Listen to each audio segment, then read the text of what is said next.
প্রিয় শিক্ষার্থীবৃন্দু, আসসালামু আলাইকুম। আশা করি সকলে অনেক ভালো আছেন। আজকে আমরা কোরিয়ান ভাষায় ফলের নাম দেখব। আমাদের ক্লাসগুলো করার পূর্বে অবশ্যই আপনারা খাতা কলম সঙ্গে নিয়ে ক্লাসের পরিবেশে বসবেন, তাহলে পূর্ণাঙ্গ ক্লাস অথবা ক্লাসের পড়াটা খুব সহজে আয়ত্ত করতে পারবেন। অবশ্যই খাতা কলম সঙ্গে নিয়ে ক্লাসের পরিবেশে বসে এরপর আমাদের এই ক্লাসের ভিডিওগুলো দেখবেন, তাহলে আমরা আশা করি আপনারা খুব দ্রুত কোরিয়ান ভাষা আয়ত্ত করতে পারবেন। তো আজকে আমরা কোরিয়ান ভাষায় ফল দেখব।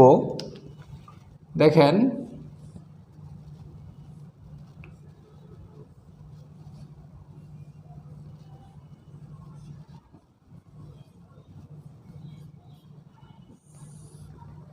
খোয়াইল মানে হচ্ছে ফল, খোয়াইল মানে হচ্ছে ফল।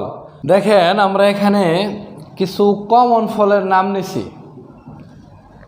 আরও অনেক ফল আছে, কিন্তু যেগুলো প্রয়োজনীয় আমরা এই কয়েকটা ফলের নামই উল্লেখ করেছি। তো দেখেন, খোয়াইল মানে হচ্ছে ফল।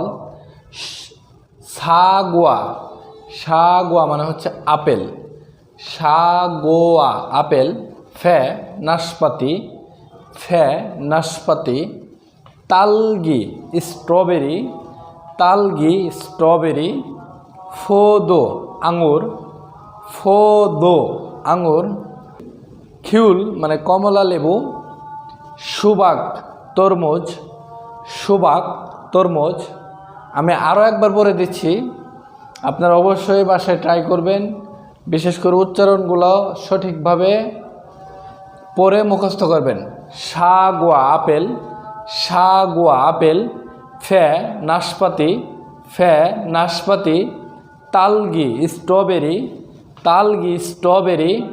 ফোদো, ফোদো আঙুর। খিউল কমলা লেবু, খিউল কমলা লেবু। সুবাক তরমুজ, সুবাক তরমুজ। তো মোটামুটি ফল এগুলো শিখলেই হবে, এগুলোই বেশি ব্যবহার হয়। তো সবাইকে পরবর্তী ক্লাস দেখার আমন্ত্রণ জানিয়ে আজকে ক্লাস এখানেই শেষ করছি। সকলেই ভালো থাকবেন, সুস্থ থাকবেন। আল্লাহ হাফেজ।